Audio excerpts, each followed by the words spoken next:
ప్రభునందు ప్రియ పరిశుద్ధులకు వందనములు. 331వ దినము. కుటుంబ బలిపీఠం 2 నవంబర్ 27. లూకా సువార్త 23వ అధ్యాయము 26 నుండి 32 వచనాలు. వారు ఆయనను తీసుకొని పోవుచుండగా పల్లెటూరు నుండి వచ్చుచున్న కురేనీయుడైన సీమోనును ఒకని పట్టుకొని యేసు వెంట సిలువను మోయుటకు అతని మీద దాన్ని పెట్టిరి. గొప్ప జనసమూహమును ఆయనను గూర్చి రొమ్ము కొట్టుకొనుచు దుఃఖించుచున్న చాలా మంది స్త్రీలను ఆయనను వెంబడించిరి. యేసు వారి వైపు తిరిగి, యెరూషలేము కుమార్తెలారా, నా నిమిత్తము యాడవకుడి, మీ నిమిత్తమును మీ పిల్లల నిమిత్తమును యాడవుడి. ఇదిగో గొడ్రాళ్ళును కనని గర్భములను పాలియని స్తనములను ధన్యములైనవని చెప్పు దినము వచ్చుచున్నవి. అప్పుడు మా మీద పడుడని పర్వతములతోనూ మమ్ము కప్పుడని కొండలతోనూ జనులు చెప్పసాగుదురు. వారు పచ్చిమ్రానుకే ఇలాగు చేసిన ఎడలా ఎండిన దానికేమి చేయుదురో అని చెప్పింది. మరి ఇద్దరు ఆయనతో కూడా చంపబడుటకు తేబడిరి. వారు నేరము చేసిన వారు. వర్తమాన పేజీ చదువుకుందాం. స్త్రీలు బిడ్డలే వద్దని చెప్పు దినమును గుర్చి మాట్లాడుచున్నారు. వారికి ఒక కుక్క లేక ఒక పిల్లి లేక ఆ విధమైన ఏమైనా ఉన్నా చాలును. అయితే ఆమెకు ఇక మీదట బిడ్డలు అక్కరలేదు. ఇందువలన ఆమె తల్లి అయిన వెంటనే వృద్ధురాలైన తల్లి అబ్బర్ట్ వయస్సు ముదిరిన విధముగా అగిపించును. చూసారా, ఆమెకు అక్కరలేదు. అదే హాలీవుడ్ విశేషము. హాలీవుడ్కు తన స్త్రీలు వయస్సుకు చెందిన తల్లి అబ్బాటుగా ఉండుట ఇష్టం లేదు.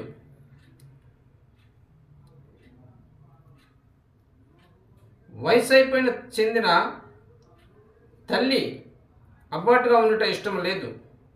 కావున ఆమె అతను బిడ్డలను కనకుండా ఉంచుకున్నట్టుకు శాస్త్ర చికిత్స చేసుకుందురు. వారికి బిడ్డలు అక్కరలేదు. యేసు దానిని గురించి మాట్లాడిను. మరి అతడు ఏమి చెప్పెను? ఆ సమయంలో మా మీద పడుడని పర్వతములతోనూ రాళ్లతోనూ జనులు కేకలు వేయుదురు. ఆమె గర్భ నిరోధకము చేసుకున్నటి వలన ఆమె పార్టీలకు పోవచ్చును. ఆమె ఆ విధముగా బిడ్డలు పుట్టకుండా చేయించుకున్నటి వలన తనను పోషించమని తొందరపెట్టు శిశువు పిల్లలు ఆమెకు ఉండరు. అది ఆమెను ఆశ్రయంగా చేయును. ఆమె గర్భమును ధరించిన ఎడల అది ఆమెను అసహ్యముగా చేయును. ఆమె గర్భము ధరించిన పిదప ఉన్న విధముగా ఉండదు. ఆమెను ఆ విధముగా అనుమతించుటకు ఆమె భర్త ఏ కార్యములను ఎరగని వాని వలె ఉండును. ఆమె అతనికి బిడ్డను ఇయ్యదు. యేసు దానిని గురించి మాట్లాడిను. మరి ఆయన చెప్పెను, వారు దీనిని చేయుచున్న అటువంటి గడియలలో వారు మా మీద పడుడని రాళ్లతో కేకలు వేయుదురు. అది ప్రభు రాకడ సమయము. వారు కుక్కల కొరకు పిల్లల కొరకు అధికమైన ధనమును చెల్లించుదురు. ఆమెను తల్లి చేయుటకు అది సరి. ఆమె దేనికో ఒక దానికి తల్లిగా ఉండవలెను. ఎందుకనగా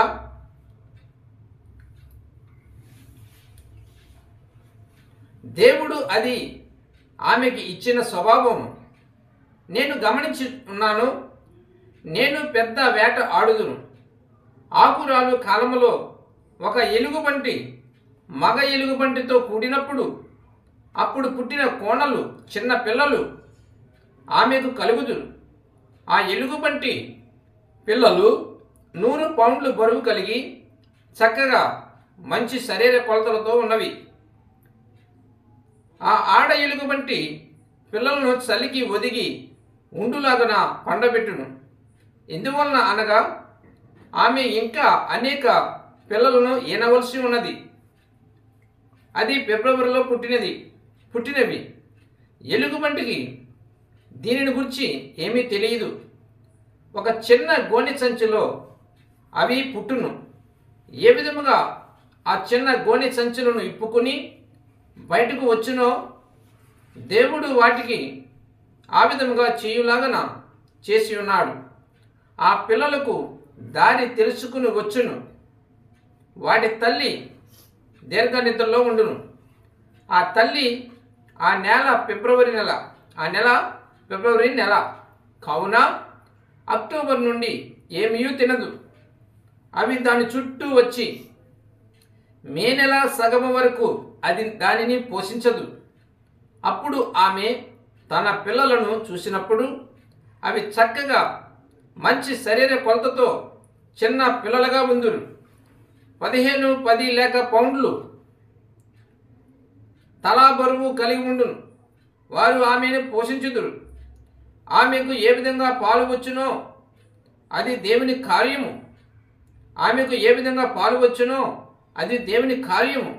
ఆమె తన కొరకు జీవించుచునే తన పిల్లలకు పాలు ఉత్పత్తి చేయును.